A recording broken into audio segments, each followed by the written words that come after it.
Muito boa tarde a todos. Estamos aqui para mais uma conversa online.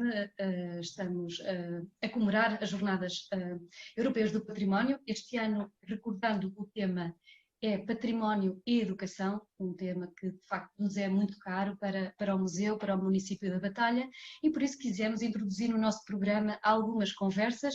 Hoje dedicamos-nos à investigação e dedicamos-nos à história, e por isso temos a honra de ter connosco dois investigadores, dois historiadores, o professor Saúl Gomes, o Dr. Francisco Teles de Gama, a quem eu desde já muito agradeço a presença nesta nossa sala, para conversarmos um pouco sobre esta temática da história e da investigação. O professor Saúl Gomes muito tem dedicado o seu tempo à Batalha e a esta região de uma forma geral. Ele que é professor na Universidade de Coimbra, fez o seu mestrado em História Medieval, pela Universidade Nova de Lisboa. O doutoramento concluiu também em História no ano 2000.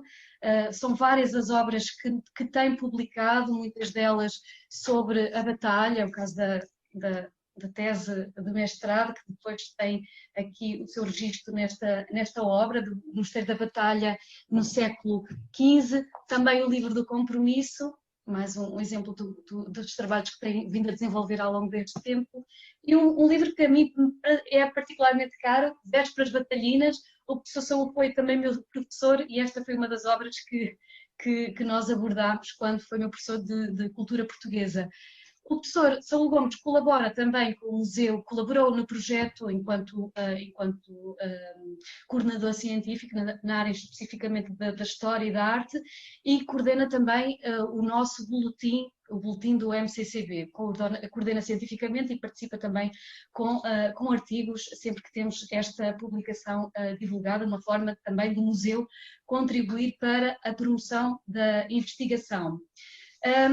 Depois, um jovem investigador, oriundo da Batalha, Francisco Teles de Gama, nasceu exatamente na Batalha. O seu percurso académico fê-lo pela Faculdade de Letras da Universidade de Lisboa, onde concluiu a licenciatura em História e também o mestrado em História Medieval. Portanto, dois apaixonados pela história medieval que temos aqui hoje nesta conversa. Já vamos conhecer melhor os nossos convidados e começava precisamente pelo professor Saúl, a quem eu convido a falar-nos um pouco do seu percurso e falar-nos como e quando é que surgiu este interesse em particular pela história medieval. Muito boa tarde, quero saudar a Ana Moderno e toda a sua equipa de trabalho no Museu da Comunidade Conselheira da Batalha, saudar também a autarquia, felicitar por este trabalho que tem vindo a desenvolver em prol da comunidade, em prol da valorização do conhecimento, do património, valorização social. E também saudar o Dr. Francisco Teles de Gama, que é de uma geração do futuro. Eu já sou de uma geração com passado, ele ainda é de uma geração com futuro, e portanto saudá-lo e dizer que é com muito gosto que estou aqui neste encontro. Eu nasci na cidade de Leiria, fiz a minha formação escolar em Leiria, embora tenha raízes também familiares, onde convivi durante algum tempo, nomeadamente na infância e no início da adolescência em Porto de Mós. Sempre estive muito atento aos indícios da monumentalidade da região, Alcobaça, com o seu mosteiro, depois também a Batalha, mas também os castelos da região, dessa mesma região, e sempre achei, à medida que avançava nos estudos liceais, nas vésperas de ter que escolher partir para a universidade para estudar, que essa região, embora muito importante do ponto de vista histórico, tinha um déficit muito grande de informação científica sobre o seu passado, seja desde logo medieval, que é aquele talvez mais monumental, que mais preenche as paisagens desse território. E, portanto, as histórias que existiam nos finais da década de 1970 eram muito insuficientes, muito centradas geralmente na cidade ou na vila, sem abrangerem a história dos territórios no entorno desses lugares, geralmente produzidas por pessoas de mérito, mas sem formação científica na área da história, e, portanto, com problemáticas, ou com ausência, muitas vezes, problemáticas, escassez de informação documental, todo um conjunto de debilidades e de fragilidades que não permitia, efetivamente, avançar seriamente no conhecimento do passado dessa região. Que é uma região muito desafiadora, porque estudar Batalha ou estudar Alcobaça, em termos históricos, não é fazer história local, contrariamente àquilo que, por vezes, muitos académicos pensam, até com certo sentido de desvalorizar o que não é Lisboa, não é? Que é, isso aí é a história da província, agora estudar um mosteiro, estudar um convento, isso não é a história do país, não é a grande história, isso é petit histoire, não é? Efetivamente não é porque são fruto, são heranças da história do próprio país, da formação de Portugal, e, portanto, quando se estuda a batalha, ou quando se estuda Tomar, aí na região, ou quando se estuda até o Castelo de Leiria, por exemplo, ou o Castelo de Porto Mós, nós não estamos a fazer história local, nós estamos a penetrar em páginas relevantes da história do Portugal, do final da Idade Média ou da plenitude dos séculos medievais, não é? E depois também dizer que, efetivamente, podia ter ido para a arqueologia pré-histórica. Tive um grande professor, Otávio da Veiga Ferreira, que sempre me puxou para a pré-história, mas não era propriamente para aí que estava destinado.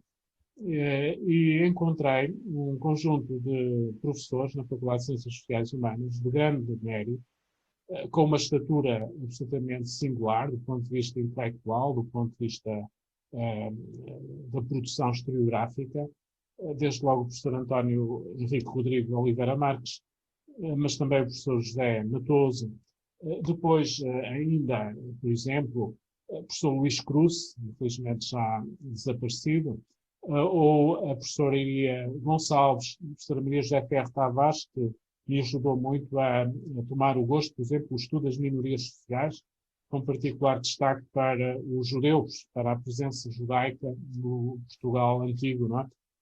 Depois também uma Maria Ângela Beirante, entre outros docentes, nem sempre medievalistas, muito embora nas fronteiras de uma grande Idade Média, e recordo com particular carinho um professor que infelizmente faleceu muito cedo, natural também da Batalha, o professor Magno Grosso, a quem eu acabei por dedicar depois a edição da minha tese de mestrado, em homenagem de Preito, no sentido em que nós, jovens aprendizes da história, se não respeitamos aqueles que foram os nossos mestres, estaremos um bocadinho perdidos, não é?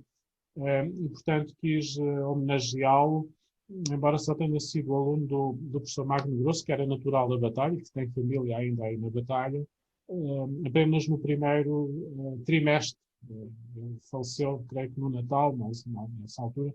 Mas recordo com carinho, e sobretudo um homem muito entusiasmado pelo século XVI, pela historiografia do Fernand Braudel, do Mediterrâneo, enfim, e que recordo, entre outros bons professores, entre a Idade Média, Ana Maria Alves, por exemplo, também já falecida, João Cordeiro Pereira. Bom, o leque é vasto e o facto de nós encontrarmos grandes mestres na formação universitária acaba também por nos levar a trilhar caminhos que, por vezes, são eles que nos propõem. A minha tese de mestrado foi dirigida pela professora Iria Gonçalves, foi justamente sobre o Mistério da Batalha no século XV. E a partir daí fui-me acostando à medievalidade. Embora eu não me considere só medievalista, sou sobretudo medievalista. Ou melhor, eu sou medievalista, sim, sou. Trabalho muito em áreas ligadas à documentação, à poligrafia, às ciências históricas da sigilografia, da diplomática, enfim, de outras áreas muito especializadas do saber histórico, que são fundamentais para a investigação histórica, mas considero-me sobretudo um historiador. enfim, com as minhas áreas mais de conforto, que são a Idade Média ainda até ao século XVIII, e nessa arquitetura cronológica, de facto, tenho produzido artigos, alguns livros, não só sobre o passado local, enfim, regional, mas sobre Portugal em geral, porque, como eu dizia, estudar o Mosteiro da Batalha é fazer história de Portugal, não é fazer história local. Muito obrigada, professor. O Mosteiro da Batalha certamente terá sido uma das grandes influências para fazer com que o doutor Francisco Teles de Gama seguisse a história. Quer falar-nos um pouco do seu percurso? Com certeza. Primeiro do que tudo, queria agradecer ao Museu da Comunidade Conselhia da Batalha, que prezo muito e admiro muito, e à doutora Ana Moderno pelo convite, e à Autarquia da Batalha, como é óbvio, e também agradecer ao professor Saúl Gomes por compartilhar este espaço comigo, é uma honra, e devo dizer que, dentro do meu percurso académico, li e consultei muitas obras, principalmente de âmbito regional, lá está, escritas pelo professor Saúl Gomes. Eu, desde criança, que realmente me apaixonei pelo Mosteiro da Batalha, vivia em frente do mosteiro, onde tenho família, e realmente a imensidão do mosteiro, o estilo gótico, toda a história que está por trás, que, como o professor Saúl disse, não se prende com uma história regional, prende-se com uma história nacional. Não podemos esquecer que é um panteão nacional hoje em dia. Toda essa imensidão, toda essa cultura que transborda daquela obra arquitetónica, da joia do gótico português, acabou por me influenciar muito em querer estudar história, em querer aprender mais sobre o monumento e sobre a inclita geração que está lá sepultada. Outro facto curioso é que durante a faculdade fui encontrando vários professores que realmente comprovaram este meu fascínio e perceberam que, para além da camada superficial que eu sabia quando comecei o curso, aprendi uma vastidão de conhecimentos que me levaram depois a trabalhar em vários sítios e a fazer várias investigações, mas muitos desses professores cativam e continuam a cativaram-me e continuam a cativar os alunos que passam por aquela faculdade. Podia mencionar alguns, precisamente de História Medieval, que depois foi a especialidade que eu segui no mestrado, como a professora Manuela Santos Silva, que foi a minha orientadora, ou a professora Julieta Araújo, ou também o professor Hermenegildo Fernandes e o professor Pedro Barbosa. E também, mais do âmbito da Antiguidade Clássica, mas é um período que eu também tenho algum fascínio, se bem que não segui essa investigação, essa especialidade, o professor Nuno Simões Rodrigues.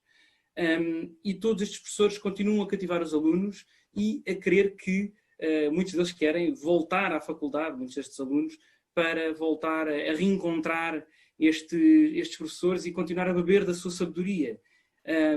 Mas o grande papel, para mim, que é importante hoje em dia não esquecer, e que o Museu da Comunidade Conselhia da Batalha defende todos os dias no seu trabalho árduo, é o contacto do conhecimento da academia com os interessados, os curiosos que visitam os monumentos e museus. E nesse papel, a importância dos arquivos, das hemerotecas, das bibliotecas é imprescindível para qualquer historiador ou interessado. E como o professor estava a dizer, há muitos especialistas regionais que, apesar de não serem historiadores, escrevem sobre a região.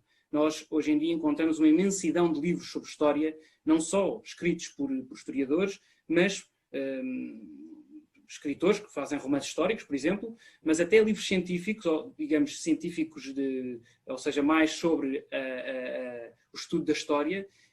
Encontramos imensa gente, mesmo que não seja formada em história, muitos interessados. E isso é extraordinário de ver, porque realmente percebemos que a história nunca esteve tão viva, e o professor José Matoso dizia isso nas suas aulas, que eu infelizmente não tive a honra de assistir, não é? Só leio transcrições, que dizia que realmente a história está cada vez mais a ser um foco de interesse. E não é uma área parada na academia ou parada nos monumentos e museus. É uma área transversal que consegue chegar a uma tipologia muito diferente de empregos, seja na política, seja na diplomacia, seja nos mais variados locais. E isso é muito importante, porque quem não conhece a história não consegue perceber como chegou a esta fase da sua vida, como é que o mundo chegou a este estado. E nós encontramos sempre alguns ecos do passado nos dias de hoje. E hoje em dia, obviamente, com a pandemia, tem-se falado muito sobre isso. Imensos livros que falam sobre pandemias anteriores e que dão conselhos para se ultrapassar a atual pandemia. E isso é muito interessante, imaginar a história como algo vivo, algo transversal e que chega a todas as áreas. História que cruza tantas disciplinas e que por isso também será tão interessante estudá-la e investigá-la. E também é interessante estudar esta região onde nós estamos, uma região com uma forte, como dizia o professor Saúl Gomes, uma forte presença medieval, bem visível na monumentalidade.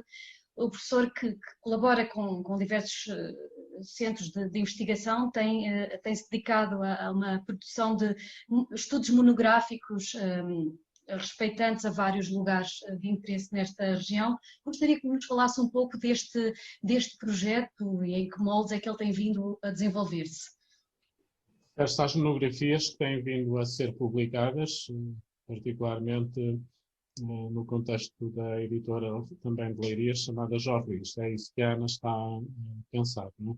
E, efetivamente, já estamos perto de uma dezena de títulos. São sempre trabalhos que resultam de equipas pluridisciplinares, que abordam a história dos lugares, a história das comunidades, a história das freguesias, por vezes dos municípios, mas, efetivamente, temos vindo a produzir um conjunto interessante de textos mais focados nos espaços das freguesias, nomeadamente, por exemplo, a mais recente, ou uma das mais recentes, foi Monte Redondo, do Concelho de Leiria, mas uma outra também do Concelho de Alcobaça sobre Aljubarrota, ou outras dedicadas, por exemplo, a Pousos, ou ao Coimbrão, ou ainda a outros lugares, também edições a que eu estou associado, como coordenador ou como autor de alguns desses mesmos capítulos, já fora do espaço mais diretamente de proximidade da Leiria à Batalha, mas que tem muito a ver também com a história do litoral. Estou a pensar, por exemplo, numa grande monografia que foi editada sobre Ilhavo, também com uma grande equipa de especialistas a trabalhar nela, ou trabalhos dedicados também à história agromarítima deste território, que não está ainda muito explorada, como, por exemplo, Arcos, Tavarede, ou Lavos, a atual Figueira da Foz, entre outros espaços relevantes. Naturalmente que são trabalhos que envolvem a geografia física, que envolvem a arqueologia, a história da arte, que envolvem a etnografia. Geralmente são também trabalhos marcados por uma preocupação de abrir estruturas, de deixar construções sólidas para o saber sobre a história destes lugares no futuro. São, por isso, muitas vezes livros que dão bastante relevância ao documentalismo, à informação documental. Não vamos aqui discutir se é inédita ou não. Uma grande parte é documentação pouco conhecida, não direi inédita, mas é muito pouco conhecida e que fica publicada para o futuro. E que são obras que não facilitam, que respeitam muito os leitores, seja o estudante de vários níveis etários que precisa de informação sobre a sua terra, seja a pessoa já, enfim, já numa idade mais avançada, mas que tem gosto e curiosidade pelo passado, seja a nível de públicos, portanto, não especialistas, mas que também interessam do ponto de vista das metodologias que usamos na construção destes livros, destas obras, que são geralmente grandes obras em formato de 600 ou mais páginas. São, de facto, muito trabalhosas, são também, obviamente, também muito sólidas. Dizia também para públicos académicos e, portanto, é uma forma que se encontra de corresponder à ansiedade de saber que as populações têm sobre os seus lugares. Não disse, mas fizemos uma sobre a Golpilheira, embora já um bocadinho mais datado, como fizemos uma outra sobre o regueiro do Fetão, e haverá outras a necessitar. Há lugares importantes neste território que não têm ainda uma monografia.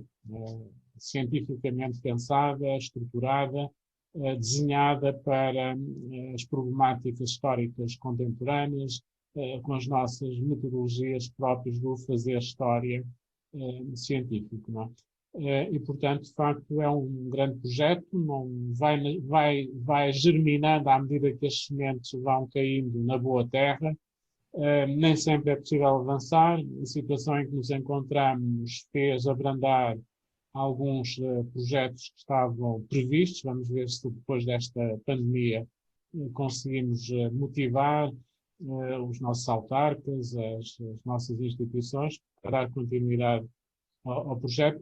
E são, de facto, projetos que vivem de algum investimento dessas instituições, não muito relevante, e vivem muito enfim, do cordão franciscano que nós, historiadores, muitas vezes cingimos para levar avante aquilo em que acreditamos, e que é conhecer o passado para podermos valorizar aquilo que somos e termos noção daquilo que é o direito ao nosso futuro. E aqui estamos a falar também de educação patrimonial, não é? De certa forma, aproximar o património das suas comunidades e potenciar também a sua valorização junto das pessoas.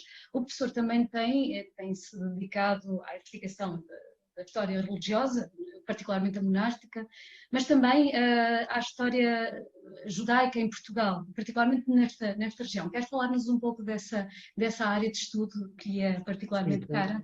Obrigado, Ana. Como dizia o Francisco, não basta saber, é preciso que o saber seja socialmente aplicável e útil, seja no museu, na biblioteca, no arquivo. É preciso efetivamente construir informação, disponibilizá-la, levar a que o conhecimento sirva para defender os interesses e ajudar na construção do melhor futuro para as pessoas e para a região cuja história trilhamos, não é? Uma das áreas interessantes desta região tem a ver com o seu dinamismo económico, desde muito cedo.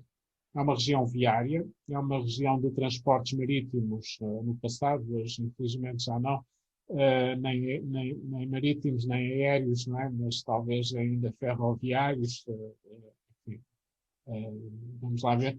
Mas, efetivamente, no passado, o facto de ser uma região de trânsito, de circulação, contribuiu muito para o enriquecimento das suas populações. Nesse sentido, nós encontramos num conjunto de municípios da região, nomeadamente muito cedo em Leiria, depois também em Óbidos, Torres Vedras, Torres Novas, obviamente, se pensarmos um bocadinho mais, uma distância mais larga, também em Santarém, enfim, ou até Coimbra, mercadores judeus, esta comunidade muito ligada ao comércio e às redes de negócio, seja ao nível do consumo, da oferta de mercantil de produtos de vestuário, de calçado, de adorno, ou em áreas relevantes como seja, por exemplo, a medicina ou as práticas médicas, cirúrgicas, em que, de facto, os judeus medievais portugueses, e depois já como cristãos novos, desempenharam sempre um papel muito relevante e vital para a sobrevivência das populações. E, de facto, na região de que falamos, nós, no final do século XV, no fim da Idade Média, no fecho da Idade Média, nós tínhamos comunidades judaicas, imagine, por exemplo, em Pombal, não muito grande, mas tínhamos na Pedreneira, hoje município da Nazaré, uma grande comunidade em Leiria, depois também uma pequena comunidade em Porto Mós, e estas comunidades replicam-se em Óbidos, a Torguia da Baleia hoje Peniche, não é? E que era um porto marítimo relevante naquele tempo. Também judeus nas áreas próximas do abastecimento mercantil à grande abadia de Alcobaça, aos consumos um pouco aristocráticos dos abades de Alcobaça, que compravam muito aos judeus de Leiria e aos judeus desta região. Torres Novas, há de facto uma disseminação muito interessante do judeu mercador, do judeu prestamista que empresta dinheiro para investir capital nas atividades económicas onde ele é necessário. Por exemplo, em Tomar, não é?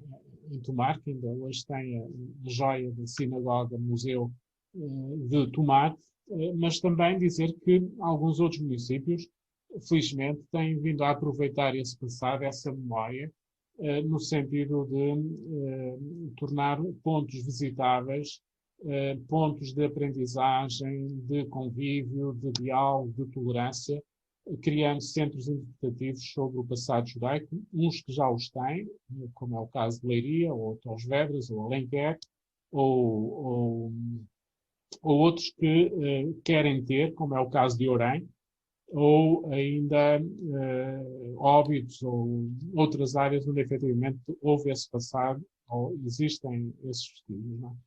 A história das minorias sociais, naturalmente, não é só dos judeus ou cristãos novos, também é dos muçulmanos, que dominaram política e militarmente o território, nunca foram, nesta região que se saiba, populacionalmente dominantes, porque aí temos os moçárabes, enfim, é uma questão complexa, não vamos agora aqui pormenorizar, não é? Mas eu devo dizer que na batalha nós encontramos, no século XV, a Rua da Moraria, o que pode levar a pensar que houve muçulmanos, mouros, talvez escravos, do rei de Portugal, não sei, ou escravos ou trabalhadores, operários, que trabalharam nas obras do mosteiro. Não é? E não são só essas as minorias, porque também nessa região há as minorias dos estrangeiros, não é? Nomeadamente os estrangeiros que vieram para trabalhar nas obras da batalha, da Catalunha, de França, norte de Itália, cujos nomes ainda hoje indiciam essa origem estrangeira, como, por exemplo, o Boitaque, ou o Castilho, ou os Tacas, não é? Que estão muito ligados à Itália, à Espanha, entre outros, e que mostram que também os estrangeiros, não é? São comunidade e que têm também uma história nessa mesma região. E depois há outros comportamentos e outras culturas também próprias de grupos minoritários. Portanto, este gosto pela história das minorias ou das fragilidades sociais já vem de há muito.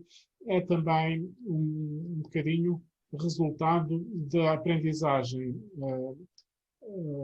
escolar que eu fiz no meu percurso e que sempre envolveu muito o conhecimento com a cidadania.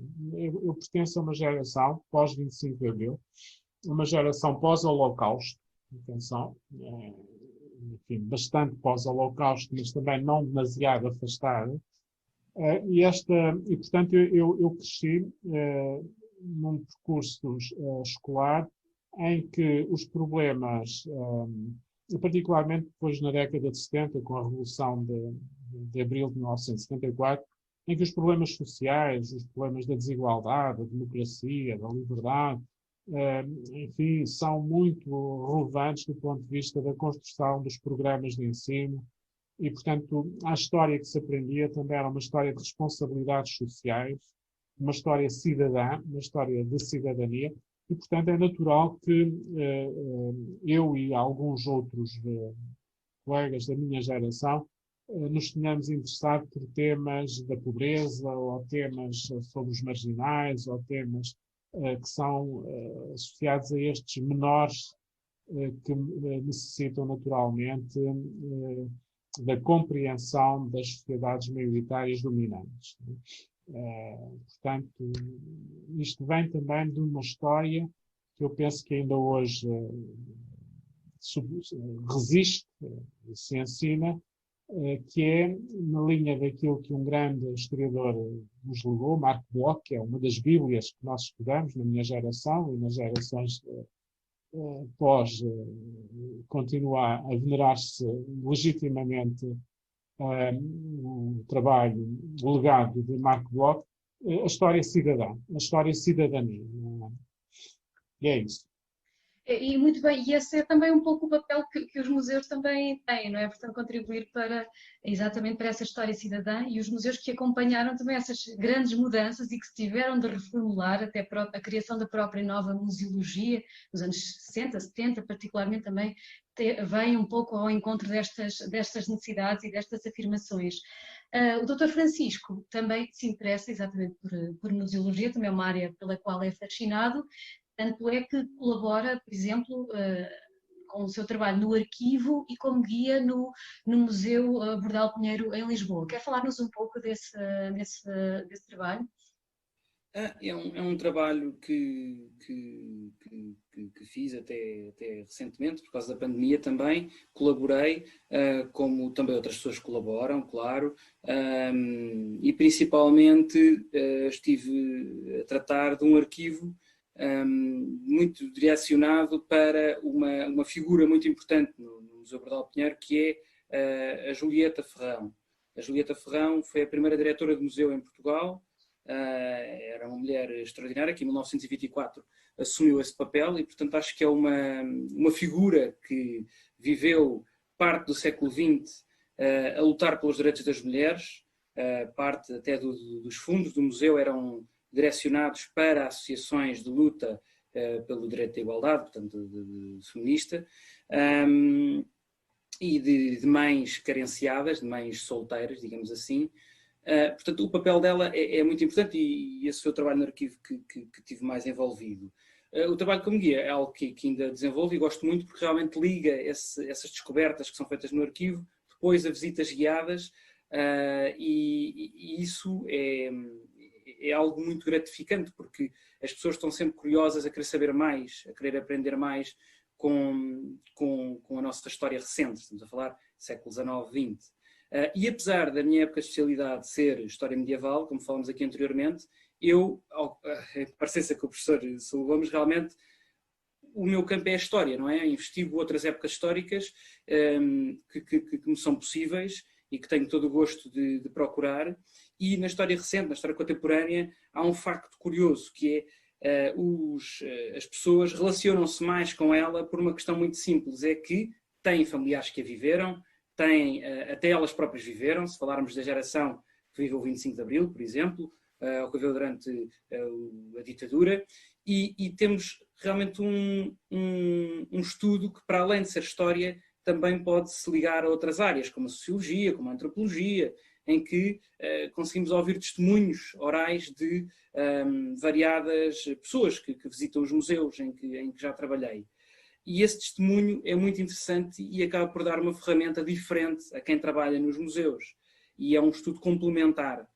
E, portanto, eu dos arquivos e nos sítios onde trabalhei, também no Palácio da Independência, no arquivo do Palácio da Independência, também encontrei alguma documentação muito interessante relacionada com o século XIX e XX e acabei por trabalhar em arquivos que realmente não estão direcionados com a minha área de especialidade. Mas o que é engraçado é que todas as ferramentas que fui aprendendo em História Medieval também vêm ajudar a perceber isso. Algumas investigações que eu depois levo a cabo por mim próprio, porque o meu trabalho é como arquivista, não como investigador, como trabalhar no arquivo, nestes casos, nos museus, acabo por perceber que muitas delas têm origem na Idade Média. Há sempre algo que nos remete à Idade Média. Por exemplo, tivemos uma exposição no Museu Bordal Pinheiro relacionada com Benjamin Rabier, que ilustrou o Romance da Raposa, de Aquilino Ribeiro, e viemos a perceber que o texto original do Romance da Raposa, que depois deu origem ao Romance da Raposa do Aquilino Ribeiro, é o Le Roman de Renard, escrito no norte de França, que tinha origem até noutro texto flamengo de Nivard de Gand, do século antes, portanto do século XII. Portanto, é interessante perceber como toda a origem vai parar, algumas coisas vão parar à Idade Média, vão parar à Antiguidade Clássica. Portanto, é sempre bom termos este encadeamento e termos sempre esta cronologia presente para perceber que nada é de uma só época. Algo tem que ir sempre investigar, tem que ir sempre buscar as bases, tal como a linguística, não é? Que tem sempre um fundo. Portanto, na história é sempre importante termos um quadro geral de tudo para alcançarmos a luz, alcançarmos a descoberta de algo maior do que uma época restrita, histórica. E isso é muito interessante, e sei que os museus têm tentado fazer isso e tentar ter essa abrangência maior para dar também uma maior explicação, um quadro mais garrido, mais vivo do que foram as épocas que ali representam. Nas visitas, concretamente nas visitas que costuma fazer, as visitas acompanhadas, orientadas, que pessoas é que procuram este tipo de iniciativas? Não vou mentir, claramente temos um público mais velho, mas as escolas, principalmente o Museu Bordal Pinheiro está muito ligado às escolas, têm muitas visitas de jovens, de estudantes, não só de artes, não só das áreas de artes, mas também relacionadas com a história. Mas principalmente de universidades, organizam grupos para visitarem. Não podemos esquecer que o museu também está ao lado da Universidade de Lusófona, portanto é normal também esta ligação, mas também, por exemplo, a Escola Secundária António Arroio, de Artes. Por exemplo, o museu agora tem uma exposição, já abriu ano passado, mas ainda está patente no museu, dedicada ao Querubim Lapa, que foi professor na escola secundária António Arroio, e portanto, claro, que os alunos têm a maior honra em ir visitar um antigo professor, não é? As obras de um antigo professor da António Arroio, da escola onde estão. Essa exposição chama-se Pé de Orelha, conversas entre Bordal e Querubim, e convido a quem quiser visitar e estiver por Lisboa, que vale mesmo a pena porque está uma confluência entre estes dois artistas. Também temos muitos visitantes, o museu também tem muitos visitantes estrangeiros, não procuram tanto visitas, porque estamos a falar de coisas, portanto, visitas rápidas, não é? Estão cá há pouco tempo, mas curiosamente o público que mais visita o museu, temos uma comunidade brasileira, é muito forte, como é óbvio, mas também a japonesa. E é interessante porque até o próprio Rafael Bordal Pinheiro tem peças de influência do Extremo Oriente, que era, portanto, uma corrente orientalista que havia no século XIX, era muito comum, e portanto é normal percebermos que chegam públicos muito diferentes e se calhar por razões diferentes. Esta questão do japonês é interessante, eu ainda não sei bem a razão, mas talvez pela cerâmica, que é um gosto que também têm no Japão, mas também o Japão é uma confluência de gostos diferentes, é sempre difícil perceber a lógica. Mas sim, é um museu pluricultural, tem realmente um público muito variado e tem uma atividade também muito intensa no que concerne ao serviço educativo, que eu sei que também é uma das grandes ferramentas aí do MCCB. Sim, e agora estamos a falar precisamente de educação e a importância que tem, claro, recordando os serviços educativos, não só nos museus como nos monumentos. Professor Saúl, muito do seu tempo em arquivos, em bibliotecas, enfim, é dedicado a documentos cuja a leitura exige muitas horas de trabalho. E com certeza que encontrou já documentação muito interessante e a qual tem vindo a publicar em diversas obras. E eu agora pergunto particularmente no que toca à batalha e de todo o trabalho de investigação que tem feito sobre a batalha, particularmente no seu mosteiro. O que é que, eu sei que esta pergunta é difícil, mas o que é que surpreendeu mais até hoje que tenha deixado completamente perplexo pela sua descoberta no meio destes documentos? O que me surpreende mais é aquilo que não existe e que eu gostava muito que existisse, não é? E dou-lhe um exemplo. O arquivo do Mosteiro da Batalha, dos frades dominicanos, à volta do ano 1600, possuía cerca de 5 dezenas de cadernos do pagamento aos operários que tinham trabalhado na construção do mosteiro, e esses cadernos de obras, esses cadernos da contabilidade do estaleiro monástico, gótico, terminavam à volta de 1433 e eram guardados no mosteiro, ainda eram guardados no mosteiro, imagina, no ano 1600. Mas, infelizmente, perdeu-se essa documentação. Imagina a riqueza que era nós podermos estudar o funcionamento da comunidade dos construtores, dos operários, dos pedreiros, dos caboqueiros, dos escultores, dos artistas envolvidos, do mestre das obras, do oficialato administrativo do estaleiro, do juiz do estaleiro, o vedor das obras, um homem muito poderoso. Se tivéssemos essa documentação, não temos. Ao contrário do que se encontra para outros monumentos, casos mais tardios, caso do Mosteiro dos Jerónimos, em que existe, ou ao contrário do que se encontra na Europa. Mas dizer-lhe que a região é muito marcada, há um antes e um depois historiográfico na região alto-extremanha, e que é este, são as invasões francesas, porque os níveis de destruição, de perda, de prejuízo, de saque, de deterioração é um antes e um depois, não é? E ainda que ao longo do século XVIII, XVI, XVIII, tenha havido incêndios que consumiram parte dos arquivos, que consumiram obras de arte insubstituíveis, sempre houve. No século XVIII, por exemplo, ardeu uma parte da biblioteca e do arquivo do Mosteiro da Batalha, antes dos invasores napoleónicos terem chegado em 1808, 1812, que é o período em que eles evoluem na região. Portanto, já houve muitas perdas. Antes de 1755, a Ordem Dominicana determinou que todos os livros preciosos, manuscritos, documentos valiosos que existissem em todos os mosteiros dominicanos de Portugal teriam de ser recolhidos em São Domingos de Lisboa, e foram para lá.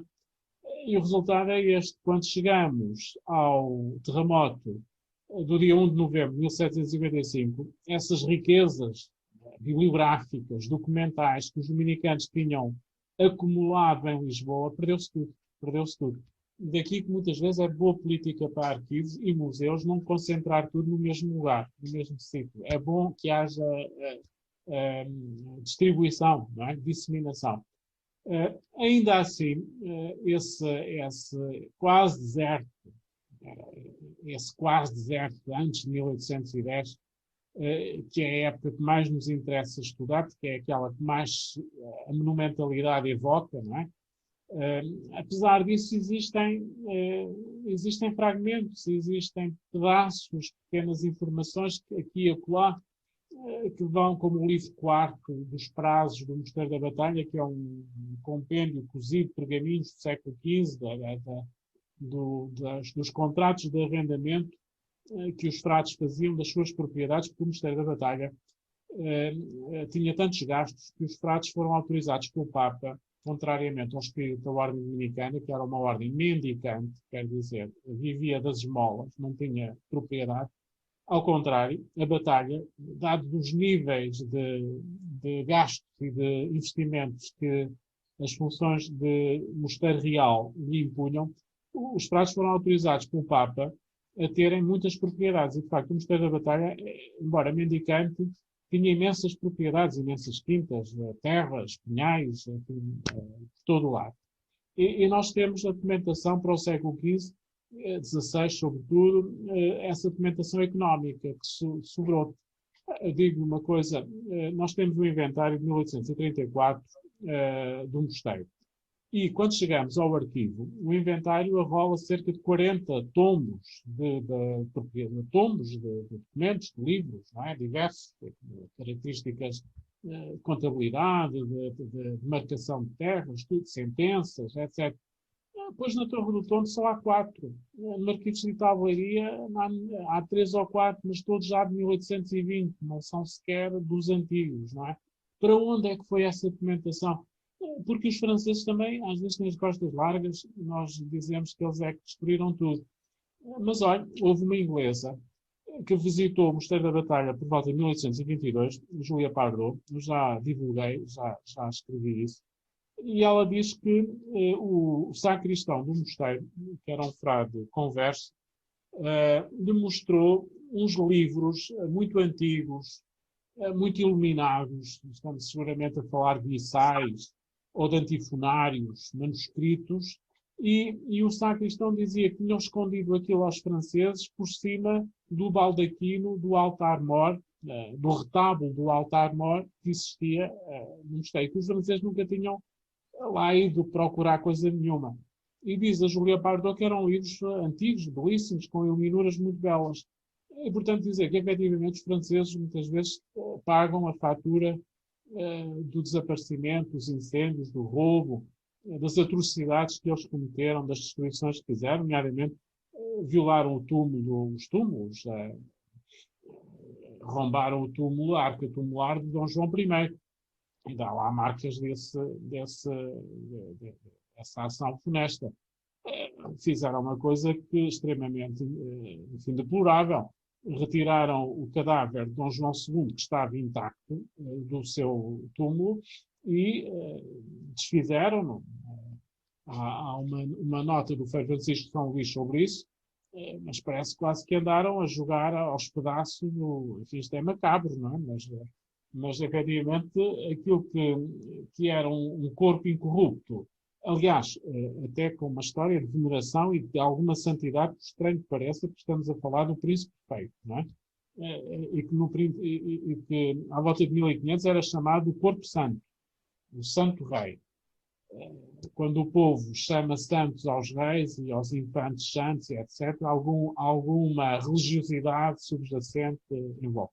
Bom, mas isto para dizer que, de facto, o espanto é muito maior com aquilo que é o que perdemos do que, por vezes, com as migalhinhas que vamos recuperando. Mas são essas migalhas que permitiram recuperar uma coisa que é relevante, que nunca se tinha feito para nenhum monumento português, que é saber como é que o estaleiro gótico funcionava, como é que se organizou, como é que se estruturava, qual era a hierarquia das responsabilidades, a parte administrativa. Nunca se tinha feito isso, não é? E são migalhas que, devidamente valorizadas, permitem reconstituir essa surpresa maior, que é dizer, mas afinal, em Portugal, a organização dos estaleiros góticos do fim da Idade Média era tão complexa, tão exigente, tão disciplinada, tão eficiente como em qualquer outro ponto da Itália ou da Europa.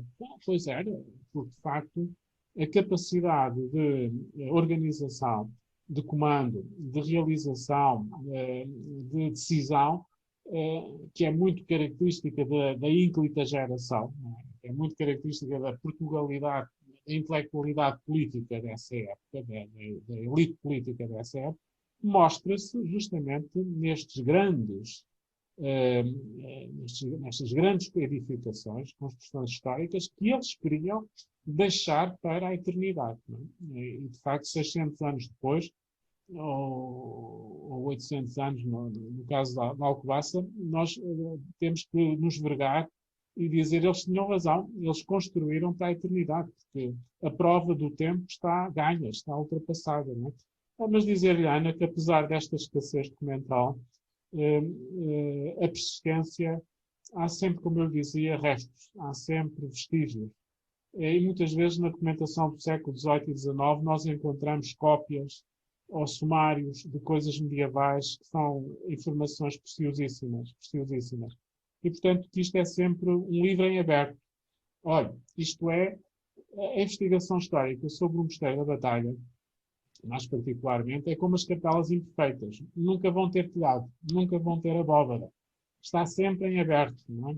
É um símbolo, não é? É um símbolo. E de facto, estão sempre a aparecer coisas, por vezes livros que desapareceram no século XIX, que afinal estão na casa de A, B e C, que vão vindo ao de cima. Sempre estas coisas que nos dão muito gosto quando nós conseguimos redescobri-los ou encontrá-los, não é? Fora dos seus sítios, com as suas histórias de escondimento, enfim, às vezes passagens pouco legais para o estrangeiro, etc. Mas vai havendo, não é? O que nunca podemos fazer é desistir, não é? E o historiador tem de ser muito resiliente, particularmente quando o seu terreno de trabalho é árido. Parece seco, parece um deserto, não se encontra nada, não há nada, não é? Há pouco. Bom, temos que saber valorizar o que temos e olha, é um bocadinho como a história daquela velhinha aí das Brancas, ou se não era das Brancas, era da Golpilheira ou da Regularia, e que é o seguinte, ela ia rapar as vinhas depois da vindima e fez uma pipa de vinho. E assim somos nós historiadores, também andamos ali à procura dos barcos, daquilo que resta, depois do vendaval, daquilo que tudo o tempo levou, e com isso lá vamos fazendo a nossa pipazinha de vinho, não é? Vinho da batalha, que é sempre um vinho generoso, um vinho de qualidade, desses territórios que têm uma centralidade na história da região que é muito anterior à própria nacionalidade. Não é? A questão de Colipo, a questão da arqueologia anterior a Colipo, com o Castro aí nas imediações da Batalha. De facto, o território da Batalha, à volta ali dos Aldemilomas, a antiga Colipo, tudo isso, é central na história milenar do povoamento desse território. Antes de Leiria existir, antes da Batalha nascer sequer, não é?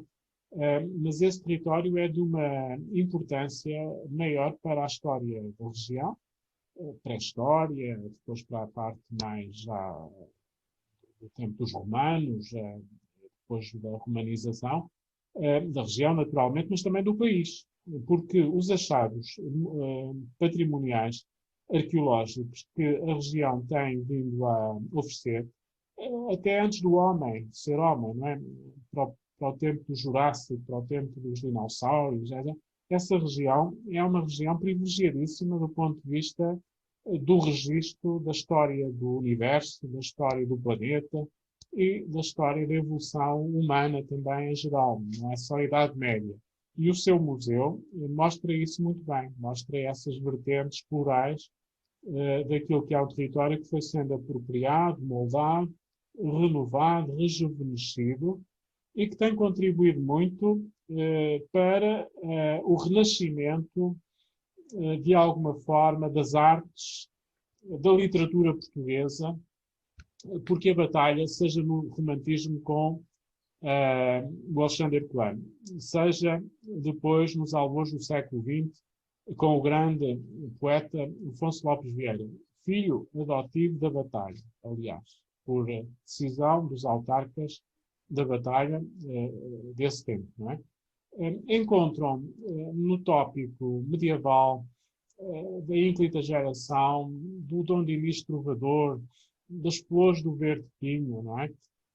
Das naus a haver, encontram aí uma forma de revivificar, como dizia o Afonso Lopes Vieira, reaportuguesar Portugal. Estamos num período particularmente difícil, o princípio do século XX, de revoluções, de rupturas, e efetivamente Lopes Vieira teve essa visão, e depois outros escritores de menor nome, menor impacto, também deram continuidade a essa reflexão e a essa inspiração que o Mosteiro da Batalha exerce sobre os artistas, sobre os historiadores, sobre os autores, escritores, os poetas, no sentido do revigoramento daquilo que são as forças identitárias do país, dos portugueses, não é? E é com essas forças que os portugueses continuam a acreditar que querem continuar a ser portugueses no futuro, não é? E com isto penso que respondi ao seu desafio.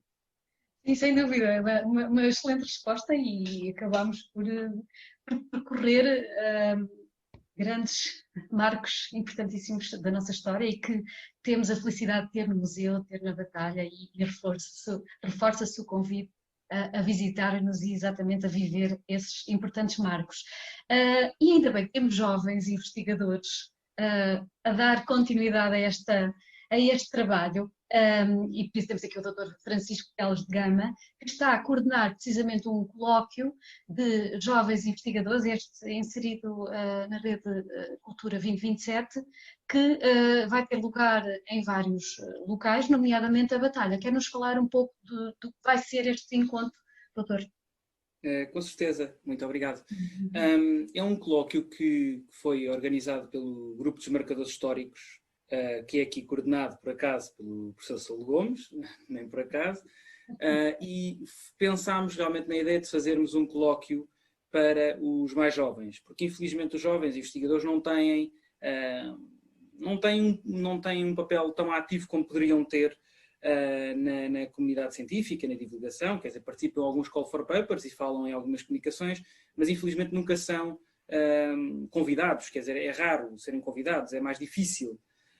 E então este tema pretende trazer os investigadores da região, da Rede Cultura 2027. Estamos a falar de 26 municípios, é importante que se diga, potencializar as suas investigações, e lançámos também um Call for Papers, que convidamos alguns investigadores jovens que também queiram participar, para além dos convidados, e portanto, está aberto o Call for Papers até 27 de setembro deste mês. Portanto, convido todos a que tenham uma investigação relacionada com o património da região, que tenha alguma importância também para construir a história da Europa que encontramos hoje em dia, que possa candidatar-se. O colóquio chama-se Colóquio de Jovens Investigadores, o Património Cultural Europeu na Rede Cultura 2027.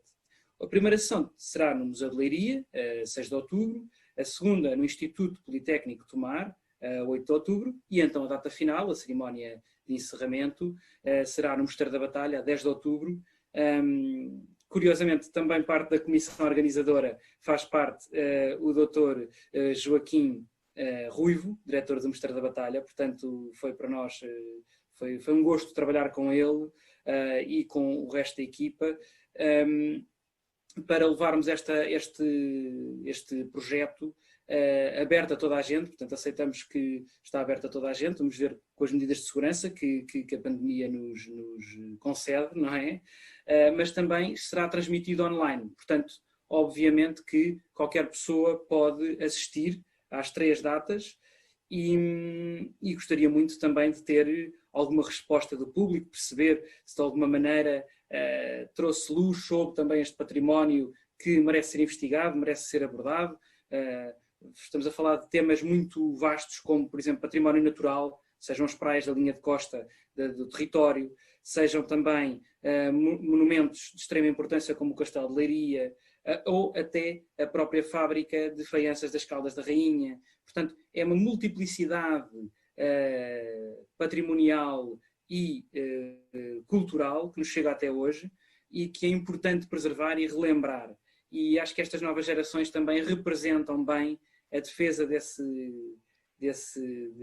história que ainda hoje temos, e é importante lembrar que as novas gerações que estão a aparecer têm essa mentalidade e que aprendem com o passado e aprendem com os mais velhos, como eu também aprendi ao ler obras do professor Gomes ou de outros professores que já mencionei, e é importante perceber que estas novas gerações não estão paradas, continuam a colaborar, continuam a trabalhar todos os dias, têm trabalhos extraordinários e investigações que merecem realmente ver a luz, e para isso tivemos também o grande apoio de 2 grandes institutos politécnicos da região, o Instituto Politécnico de Leiria e o Instituto Politécnico de Tomar, que desde o início apoiaram o projeto, e quero agradecer também, e obviamente a colaboração do Mosteiro da Batalha, do Museu de Leiria, que foram também imprescindíveis. E essa confiança no futuro, que também, portanto, este colóquio está inserido também no Congresso O Futuro da Nossa Cidade, portanto tem tudo a ver, não é? O futuro da cidade, o futuro da nossa cultura são também os jovens. E é importante relembrar isso, não esquecendo realmente a tradição e os ensinamentos das pessoas mais sábias, e que eu prezo muito, e todo o painel de conferencistas acredito que também preza. Muito obrigado. Muito obrigada, eu é que agradeço. Bom, a conversa já vai longa, haveria muito mais para nós podermos conversar, mas eu só para terminar gostava que muito rapidamente cada um de vocês me dissesse, na vossa opinião, de que forma é que se pode, nos dias de hoje, captar os jovens para se interessarem pela história. Já tivemos aqui bons exemplos, mas gostaria que terminássemos com essa reflexão. Francisco. Sou eu? Este é um bom exemplo, que é o Dr. Francisco, não é? Está bem, então vou... Obrigado. Então vou começar. Eu colaboro no Jornal da Batalha, que é um jornal que realmente admiro muito, e é um jornal mais velho que eu, tem mais um ano que eu. E escrevo vários artigos para o jornal relacionados com história, mas não só. Dão muita liberdade, felizmente. E o que eu quero dizer com isto é, enquanto estou a escrever para o jornal, eu escrevo história de uma maneira um pouco mais leve, um pouco mais em estilo de crónica, para poder chegar a mais público, porque também não vou publicar artigos muito científicos quando só tenho meia página, não é? É normal. E o que eu quero dizer com isto é que tento cativar esse público para esta ciência. e é importante termos esta leveza como primeiro impacto para levar às pessoas esse conhecimento. Outra coisa que considero muito, muito importante é integrar estes jovens nos museus, ou seja, abrir possibilidades para estágios, voluntariado, mesmo pessoas que não estejam ligadas à área, que queiram aprender, que queiram colaborar, e também fazer com que estes jovens façam parte da própria exposição que estão a assistir. Ou seja, que sejam parte integrante, que seja importante o visitante para dar vida à exposição. E nisso temos tido vários exemplos, exposições interativas, não é? Como também temos ótimos casos aí na região, no distrito de Leiria, mas além disso, tentar que eles participem e tentar que o serviço educativo seja uma grande ferramenta para isso. O serviço educativo, para mim, acho que é uma ferramenta de extrema importância, porque é quem abre o museu ao mundo, quem explica o que é que o museu tem a ensinar, o que é que essas paredes escondem e possibilitam aprender e crescer com esses ensinamentos. Para além disso tudo, acho que há uma crítica muito grande aos romances históricos hoje em dia, por parte de alguns historiadores, e eu compreendo que realmente há algumas imprecisões, mas estes romances históricos têm possibilitado que haja cada vez mais interesse na história. É certo que são sempre mais ou menos os mesmos temas, não há uma grande variedade, infelizmente, mas Deus queira que se mude isso. O que quero dizer com isto é que cada vez mais há esse interesse. E já não é visto, eu pelo menos quando falo de história com alguém, já não é visto como uma ciência que seja muito difícil de apreender ou que seja complicada de perceber. Eu, por exemplo, dei explicações jovens, muito jovens mesmo, e aí eu tive a possibilidade de perceber que o problema de não compreenderem os factos históricos é da maneira como passamos a mensagem. A mensagem é passada com termos técnicos complicados ou com um grau de exigência que se diz que é difícil. E o que eu começava sempre por dizer é: isto não é difícil. E realmente não é. Se nós desconstruirmos os momentos e explicarmos que hoje em dia todos aqueles momentos históricos têm uma repercussão completamente direta, percebem que é importante aprender e que é uma ciência que tem o valor da dedução, que é algo que falta muitas vezes. As pessoas leem e a única coisa que fazem é decorar a matéria. Mas se forem lá pela dedução, pela compreensão, pelos hábitos da época, seja na política, na economia, na sociedade, na religião, conseguem compreender e conseguem entrar naquela época e conseguem viver naquela época. Por isso é que o papel do historiador é importante nessa desconstrução, mas o papel do historiador, o historiador também tem uma vertente muito interessante, é que o historiador viaja sem precisar de sair de casa, tal como um bom leitor, e viaja no tempo. E isso é uma ferramenta muito, muito interessante para cativar novas gerações. A chave para viajar no tempo está nos livros. Mesmo que hoje em dia às vezes se prefira livros digitais, não é? Eu continuo a preferir o bom velho papel, mas sim, acho que essa ideia de uma experiência, essa ideia de ser algo vivido pelos jovens e de eles poderem experienciar e fazer parte, é uma boa ferramenta para os cativar. Mas eu estou muito de acordo com o Francisco.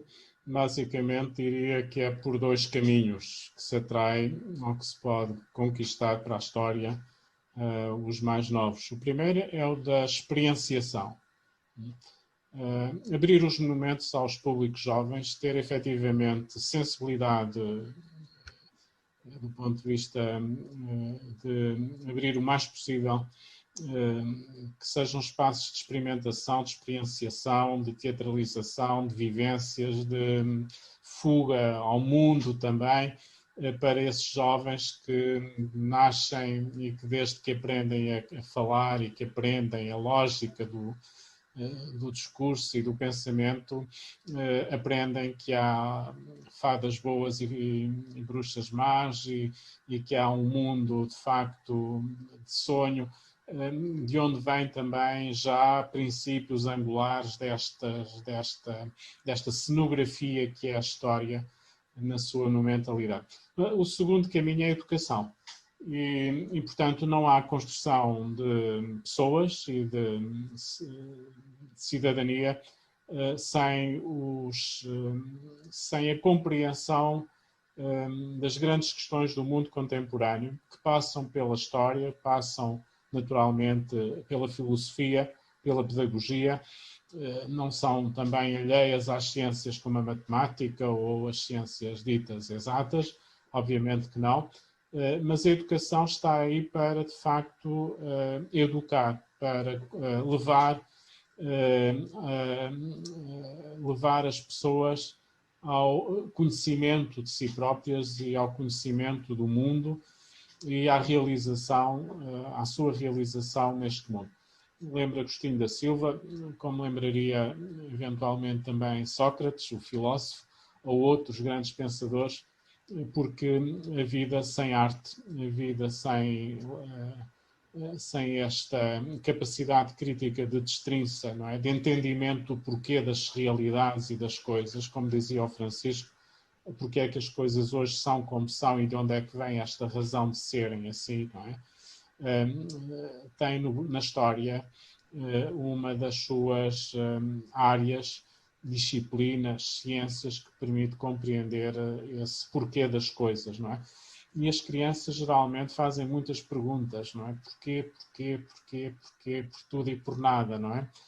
Efetivamente é nessas respostas que começa o gosto pela história e o gosto, enfim, por ser quem é, não é? Desde logo, também nesta dimensão psicológica e de psicologia social, o sentimento de pertença a uma família, a uma comunidade que tem uma língua, que tem um território, que tem espaços e que tem referências que são importantes na vida de uma pessoa.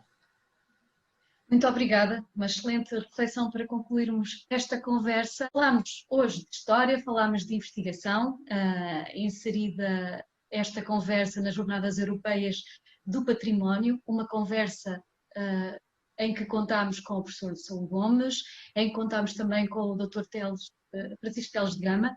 Ambos, muito obrigada pela vossa presença, pelo vosso excelente contributo para esta conversa e para a nossa programação. As nossas atividades continuam, vamos ter visitas ao mosteiro, vamos ter visitas também aqui ao Museu da Comunidade Conselhia da Batalha, fazer também algumas oficinas com famílias. Consultem a nossa programação na nossa página do Facebook. Estas conversas, estas 3 conversas que fizemos vão ficar disponibilizadas também aqui na nossa página, podem consultá-las quando quiserem e esperamos sempre por todos aqui no museu. Muito obrigada e muito boa tarde a todos.